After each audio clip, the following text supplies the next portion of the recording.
ధర్మస్థల్లో తవ్వకాలు ఇవాళ చివరి రోజు కాబోతున్నాయా? ఇవాళ ధర్మస్థల్లో ఫైనల్ డే కాబోతుందా? ఇవాళటి తవ్వకాలపై దేశవ్యాప్తంగా ఉత్కంఠ కొనసాగుతుంది. కేవలం 2 చోట్ల మాత్రమే తవ్వకాలు మిగిలి ఉన్నాయి. ఇంకా దీంతో ఇది కీలకంగా మారబోతుంది. Point number 14, 15. ఇప్పుడు 14వ స్థలంలో తవ్వకాలు చేపట్టబోతుంది సిట్. సాయంత్రం వరకు 15వ స్థలంలో కూడా తవ్వకాలు పూర్తయ్యే ఛాన్స్ కనిపిస్తుంది. కీలక ఆధారాలు దొరికితే మాత్రం ఇక తవ్వకాలు కంటిన్యూ చేసే ఛాన్స్ కనిపిస్తోంది. చిన్న ఆధారాలు దొరికిన స్థలాన్ని జల్లెడ పడుతున్నారు సిట్ అధికారులు. ఇప్పటికీ 6, 9, 11వ పాయింట్లలో మానవ అవశేషాలు దొరికినట్లుగా వార్తలు అందాయి. సో 10కి పైగా పుర్రెలు, 20 వరకు ఎముకలు స్వాధీనం చేసుకున్నట్టుగా చెప్తున్నారు. అవశేషాలను FSL టెస్ట్ కోసం అధికారులు పంపారు. అవశేషాలు ఆడ మగ అని నిర్ధారణ వచ్చే అవకాశం కనిపిస్తోంది. ఒకవేళ మానవ అవశేషాలు మహిళలవే అయితే కనుక 94 నుంచి 2015 వరకు చనిపోయిన వారి బంధువులతో DNA పరీక్షకు పంపబోతుంది సిట్. దీంతో ధర్మస్థల్లో విజిల్ బ్లోయర్ చెప్పిన హత్యలపై క్లారిటీ వచ్చే అవకాశం అయితే కనిపిస్తుంది. ఇప్పటి వరకు ధర్మస్థల్లో జరిగిన ఈ హత్యాకాండకు సంబంధించి ముఖ్యంగా సామూహిక ఖననాలకు సంబంధించిన అంశాలు ఇప్పటివరకైతే సస్పెన్స్ కొనసాగుతుంది. 6, 9, 11వ పాయింట్లో మానవ అవశేషాలు లభ్యమైనట్టుగా చెప్తున్నారు. 6వ పాయింట్లో ఎముకలు దొరికాయి. అలాగే అంతకు ముందు 4వ పాయింట్లో పాన్ కార్డ్ దొరికింది, ATM కార్డు దొరికింది, ఒక బ్లౌజ్ దొరికింది. ఇక 6వ పాయింట్లో దాదాపు 15 పైగా ఎముకలు దొరికాయి. 9వ పాయింట్లో దాదాపుగా ఒక వ్యక్తికి సంబంధించినటువంటి పుర్రే అవశేషాలు దొరికినట్టు చెప్తున్నారు. బట్ అది ఆడ మగ అనేది ఇంకా తెలియలేదు. 11వ పాయింట్లో కూడా 2 లేదా అంతకంటే ఎక్కువ 3 అవశేషాలు దొరికినట్టుగా చెప్తున్నారు. బట్ ఈ చెప్తున్న అంశాలన్నీ కూడా ఒక అడ్వకేట్, మంజునాథ్ అనే అడ్వకేట్ ఇచ్చినటువంటి లీకుల ఆధారంగానే ఇక్కడ ఎన్ని దొరికాయి, అక్కడ అన్ని దొరికాయని చెప్పడం తప్పించి ఎక్కడ సిట్ అధికారులు మాకు ఇక్కడ 3 దొరికాయి డెడ్ బాడీస్, లేదా అక్కడ 2 అవశేషాలు దొరికాయి, మరో చోట పుర్రెలు దొరికాయి, ఎముకలు దొరికాయి అంటూ క్లారిటీగా ఏం చెప్పట్లేదు. బట్ 6వ పాయింట్లో దొరికిన ఎముకలకు సంబంధించి మాత్రమే వాళ్ళు FSLకు పంపించారు. అవి కూడా పూర్తి స్థాయి అధికారిక ప్రకటన అయితే చేయలేదు. సో ఇప్పటి వరకు 10కి పైగా పుర్రెలు, 20 వరకు ఎముకలు స్వాధీనం చేసుకున్నట్టుగా వార్తలు వస్తున్నాయి. సో వీటన్నిటి కూడా forensic science lab FSL test కోసం అధికారులు పంపిన పరిస్థితి కనబడుతోంది. సో మొత్తం మీద ధర్మస్థల అవశేషాలకు సంబంధించి ప్రస్తుతం ఇవాళ 2 రోజులు కీలకంగా మారబోతున్నాయి. 14, 15వ పాయింట్లో ప్రస్తుతం ఈ 2 చోట్ల తవ్వకాలలో ఏదైనా ఆధారాలు లభిస్తే ఇంకా కీలకంగా మారే అవకాశం కనిపిస్తోంది. సో మంగళూరు జిల్లాలోని ధర్మస్థల ఆలయపట్నంలో జరిగిన ఈ సామూహిక సమాధి కేసును దర్యాప్తు చేసిన ప్రత్యేక దర్యాప్తు బృందం గుర్తించబడిన ఖనన స్థలాల నుంచి ఒక పురుష అస్థిపంజరం, మానవ ఎముకల్ని స్వాధీనం చేసుకున్నట్టుగా మరోవైపు కర్ణాటక హోంమంత్రి పరమేశ్వర కూడా ధృవీకరించారు. వీటిని ఫోరెన్సిక్ సైన్స్ ల్యాబొరేటరీకి పంపినట్టుగా చెప్తున్నారు. ఆయన ఈ గుర్తు తెలియని ఫిర్యాదుదారుడు 13 ప్రదేశాల మృతదేహాలను పూడ్చిపెట్టినట్టుగా చెప్పాడు. సో వాటి ఆధారంగా తాము ఆ ప్రదేశాలను, అంటే సిట్ అధికారుల ప్రదేశాలను తవ్వారు. 6వ ప్రదేశంలో ఒక మగ అస్థిపంజరం బయటపడింది. అలాగే 13వ పాయింట్ దగ్గర ఇంకా ఏమీ కనుగొనబడలేదు. అలాగే ఒక కొత్త ప్రదేశం నుంచి ఎముకలను స్వాధీనం చేసుకున్నారంటగా కూడా ఆయన చెప్తున్నాడు. సో మనం చెప్తుంది కూడా అదే. 6వ పాయింట్లోనే ఒక పుర్రే, ఎముకలు దొరికాయి. అవి మగవారిగా ప్రాథమికంగా నిర్ధారించారు. సో ఈ అంశాలన్నింటినీ పరిగణలోకి తీసుకుంటున్నారు. మానవ అవశేషాలను ఫోరెన్సిక్ సైన్స్ ల్యాబొరేటరీకి పంపిస్తున్నట్టుగా హోంమంత్రి చెప్తున్నారు. ధర్మస్థలంలో మానవ అవశేషాల వెలికితీతకు సంబంధించి ఇది మొదటి అధికారిక ప్రకటన. హోంమంత్రి పరమేశ్వర, కర్ణాటక హోంమంత్రి చేసిన ప్రకటన అది. సో నిన్న ఆయన ఇక 13 గుర్తించబడిన శ్మశాన వాటికల తర్వాత సిట్ మరిన్ని ప్రదేశాలను తవ్వుతుందని అడిగినప్పుడు సిట్ నిర్ణయం తీసుకుంటుందంటూ పరమేశ్వర బదులిచ్చాడు. సో ఆ రకంగా కర్ణాటక హోంమంత్రి అయితే ఒక అఫీషియల్ స్టేట్మెంట్ ఇచ్చారు. ప్రస్తుతానికైతే ఇంకా పూర్తిస్థాయి ఆధారాలు బయటపడాల్సిన అంశాలు అయితే ఇంకా చాలా ఉన్నాయని చెప్తున్నారు కొంతమంది.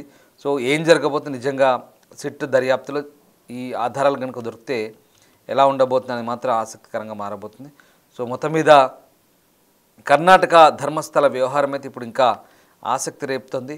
ఇంకా విజిల్ బ్లోయర్ చెప్పిన అంశాల ఆధారంగా మరిన్ని ఆధారాలు దొరికితే ఖచ్చితంగా కేసులో పురోగతి ఉండే ఛాన్స్ అయితే ఉంది. బట్ అది ఎంతవరకు ఆ వ్యక్తి చెప్పిన అంశాలు ఎంతవరకు నిజం కాబోతున్నాయి, అసలు ఆయన చెప్పిన ఆరోపణలు నిజమేనా, దీనికి సంబంధించి అధికారులు ఆధారాలు సేకరించబోతున్నారా, సో ఏంటనేది మాత్రం ఇంకా తేలాల్సి ఉంది. సో ధర్మస్థల ఈ ఘర్షణ కేసులకు సంబంధించి మరోవైపు నిన్న జరిగిన గొడవలు ఏవైతే ఉన్నాయో కొన్ని గ్రూపుల మధ్య గొడవలు జరిగాయి. ఓవైపు యూట్యూబ్ ఛానల్ ప్రతినిధులు, మీడియా ప్రతినిధులపై, మరోవైపు లోకల్ గ్యాంగ్స్ కొన్ని అటాక్ చేశాయి. సో దీనికి సంబంధించి హోంమంత్రి నివేదిక కోరారు స్థానిక పోలీసుల్ని. సో ఎందుకు గొడవ చోటు చేసుకుంది, దీనికి ఎవరు బాధ్యులు, ఆ రెండు గ్రూపుల ఉద్దేశాలపై దర్యాప్తు నిర్వహించి నివేదిక ఇవ్వాలంటూ హోంమంత్రి పరమేశ్వర్ ఆదేశించారు. ఆయన కర్ణాటక సదాశివనగర్లో మాట్లాడారు. తొలుత ఆయన ఈ గొడవలకు సంబంధించి మాట్లాడిన తర్వాత అధికారికంగా స్పందించారు. సో ఫస్ట్ ఎవర్ ఇది అఫీషియల్ స్టేట్మెంట్ అనుకోవాలి. హోమ్ మినిస్టరు ఈ ధర్మస్థల తవ్వకాలకు సంబంధించి కానీ, నిన్న జరిగిన గొడవల గురించి కానీ ఆయన స్పందించిన అంశం ఇదే మొదటిసారి. అక్కడి ప్రజలు సిట్ ఏర్పాటు చేయాలని డిమాండ్ చేశారు కాబట్టి తాము సిట్ ఏర్పాటు చేసాము, దాన్ని జాగ్రత్తగా పరిశీలించాక సిట్ ఏర్పాటు చేశాము. సో చాలా మృతదేహాలను అక్కడ హత్యలు జరిగాయి, నేనే పూడ్చిపెట్టానంటూ ఆ విజిల్ బ్లోయర్ చెప్పిన అంశాల ఆధారంగా సో మ్యాజిస్ట్రేట్ ముందు ఆయన వాంగ్మూలం ఇచ్చారు కాబట్టి దాని ఆధారంగా దర్యాప్తు చేయాలని మెజిస్టీరియల్ సూచన చేసింది. కాబట్టి మేము దానికి అనుగుణంగా సిట్ ఏర్పాటు చేసాం కేసు తీవ్రతను బట్టి. సో ఇప్పటి వరకైతే 13 ప్రదేశాలు తవ్వారు. ఇక 6వ స్థానంలో ఒక అస్థిపంజరం దొరికింది. సో 13వ స్థానానికి వెళ్ళినప్పుడు ఏం కనిపించలేదు, కొండల్లో కొన్ని ఎముకలు కనిపించాయి, వాటిని ఎఫ్ఎస్ఎల్కు పంపించే పని సిట్ చేపట్టిందంటూ పరమేశ్వర్ చెప్పుకొచ్చిన పరిస్థితి. సో ఈ నేపథ్యంలో ఇక అలాగే నిన్న జరిగిన కొన్ని గొడవలకు సంబంధించి కూడా ఆయన దర్యాప్తుకు ఆదేశించినట్టుగా చెప్తున్నారు. సో ఏదేమైనా ధర్మస్థల అంశంపై ఎవరైనా ప్రకటన చేసినా అది తమకు లెక్కలోకి పరిగణలోకి రాదంటున్నారు. మరి ఇక్కడ మంజునాథ అనే ఒక అడ్వకేట్ మాత్రం, అనన్య భట్ తల్లి సుజాత భట్ తరపున వాదిస్తున్న మంజునాథ మాత్రం లెక్కలతో సహా వివరిస్తున్నాడు. ఏ పాయింట్లో ఎన్ని డెడ్ బాడీస్ దొరికాయి, 3 అనో 4 అనో లేదంటే చీరలు దొరికాయనో అక్కడ ఇంకేదో డెడ్ బాడీస్ దొరికాయనో అని చెప్తున్న అంశాలకి తమకు సంబంధం లేదని చెప్తున్నారు. సో ఒక రకంగా ఈ అంశాలకైతే తమకు సంబంధం లేదు, తాము అధికారికంగా ఎలాంటి ఆధారాలు దొరికాయో వెల్లడిస్తాము, ఖచ్చితంగా దర్యాప్తు పూర్తయిన తర్వాత అన్ని విషయాలు బయటకు వస్తాయంటున్నారు. సో సిట్ దర్యాప్తు ఏ రకంగా సాగుతుంది, సరిగ్గానే సాగుతుందా లేదా అనే అనుమానాలు అక్కర్లేదు. చాలా పకడ్బందీగా చాలా స్పష్టంగా ఈ దర్యాప్తు కొనసాగుతోంది, చాలా క్లియర్గా. కాకపోతే ఆ విషయాలన్నీ కూడా తాము గోప్యంగా ఉంచదలుచుకున్నాము, ఇప్పుడే ఆ పూర్తిస్థాయి నివేదిక వచ్చిన తర్వాత బయట పెడతామంటూ కర్ణాటక హోంమంత్రి చెప్తున్న పరిస్థితి. సో నిజంగా దర్యాప్తు సరిగ్గా జరగడం లేదని కొంతమంది చెప్తున్నారు, అది సరైన విషయం కాదు. ఖచ్చితంగా ఇవన్నీ కూడా మేము ఇప్పుడు గ్రౌండ్ పెనిట్రేటింగ్ రాడార్ జీపీఆర్ని కూడా వాడబోతున్నాము, చాలా క్లియర్గా టెక్నికల్గా సపోర్ట్ తీసుకుంటున్నాము, ఎలాంటి ఎవిడెన్స్ దొరికినా ఇంకా క్యారీ ఫార్వర్డ్ చేస్తామంటూ హోమ్ మినిస్టర్ చెప్తున్నాడు, కర్ణాటక హోమ్ మినిస్టర్. దీన్ని బట్టి సో ఇవాళ మనం ఏం అర్థం చేసుకోవాలంటే ఈ 13-15 పాయింట్లలో ఇవాళ జరిపే తవ్వకల ఆధారంగా ఏ ఒక్క చిన్న క్లూ దొరికినా, ఎలాంటి ఆధారాలు దొరికినా ఖచ్చితంగా ఇది ముందుకు దర్యాప్తు ముందుకు సాగే అవకాశమే కనిపిస్తుంది. ఎందుకంటే ఒకవేళ ఈ 14-15లో కూడా ఏం దొరకకపోతే కనుక మరి ఇక్కడికే ఆపేస్తారా లేదా ఇంకా ముందు తవ్వకాలు జరుగుతాయా? ఆ విజిల్ బ్లోయర్ చెప్తున్న అంశాల ఆధారంగా ఈ 15తో పాటు ఇంకో 15 కూడా ఉన్నాయంటున్నారు. కొన్ని మర్చిపోయి ఉండొచ్చు, కొన్ని దశాబ్దాల కాలంగా జరిగిన సంఘటన కాబట్టి కొన్ని ఆధారాలు అవశేషాలు మట్టిలో కలిసిపోవచ్చు లేదా కొట్టుకుపోవచ్చు, ఇలా రకరకాల సందేహాలు అయితే అతను కూడా వ్యక్తం చేస్తున్నాడు. కానీ తనకు ఎక్కడ డౌట్ వచ్చిందో అక్కడ తీసుకెళ్లి చూపిస్తున్నాడు, ఫలానా చోట ఉంది మీరు తవ్వండి ఇక్కడ తవ్వండి అని చెప్పి. సో ఆ రకంగా 11వ చోట పాయింట్లో అడిషనల్గా 11A అని చెప్పి మళ్ళీ కొంత ముందుకు వెళ్ళారు. సో ఇప్పుడు కొండ ప్రాంతానికి వెళ్తున్న క్రమంలో కూడా ఎక్కడెక్కడ పాతి పెట్టాడు, ఎక్కడెక్కడ పూడ్చిపెట్టాడు కూడా అన్ని చెప్పుకుంటూ పోతుంటే ఆయా ప్రాంతాలన్నీ కూడా అధికారులు కొండలెక్కుతున్నారు, అడవి లోపలికి వెళ్తున్నారు. అతను ఎక్కడ చెప్తే అతనికి ఎక్కడ డౌట్ వస్తే అక్కడ తవ్వకాలు చేస్తున్నారు. తవ్వకాల్లో కొన్ని చోట్ల అవశేషాలు బయటపడ్డట్టుగా కొందరు బయట వ్యక్తులు ఇస్తున్నటువంటి సమాచారం ఇప్పటి వరకు మనకు వచ్చేవన్నీ కూడా లీకులే. సో ఆ రకంగా అంటే ఇప్పుడు నిజంగా ఈ దర్యాప్తు అంతా కూడా పారదర్శకంగా సాగుతుందా, ఎలాంటి పరిస్థితులు ఉన్నాయని మాత్రం మనం ఇంకా తేలాల్సింది. సో మొత్తం మీద దర్యాప్తు అయితే చాలా పకడ్బందీగా సాగుతున్నట్టుగా కర్ణాటక మంత్రి చెప్తున్నారు. సో తదుపరి ఇక మంత్రివర్గ సమావేశంలో సిట్ దర్యాప్తు సంబంధించిన నివేదిక గురించి కూడా చర్చ జరిగే అవకాశం ఉన్నట్టుగా చెప్తున్నారు. సో మొత్తం మీద ఇవాళ మంత్రివర్గ సమావేశానికి కూడా ఈ నివేదికను తీసుకొస్తారన్నట్టుగా మంత్రి చెప్తున్నారు. చూడాలి, చాలా ఇంట్రెస్టింగ్గా ఉంది కర్ణాటక అంశానికి సంబంధించి.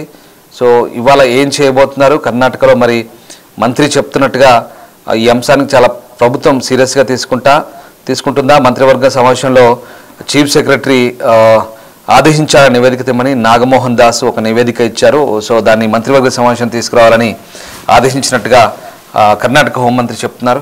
సో మొత్తం మీద ఈ అన్ని అంశాలు కనుక మనం ఒకసారి చూస్తే కనుక ఖచ్చితంగా ప్రభుత్వం చాలా సీరియస్గానే ఉంది, దర్యాప్తు సీరియస్గానే జరుగుతుంది.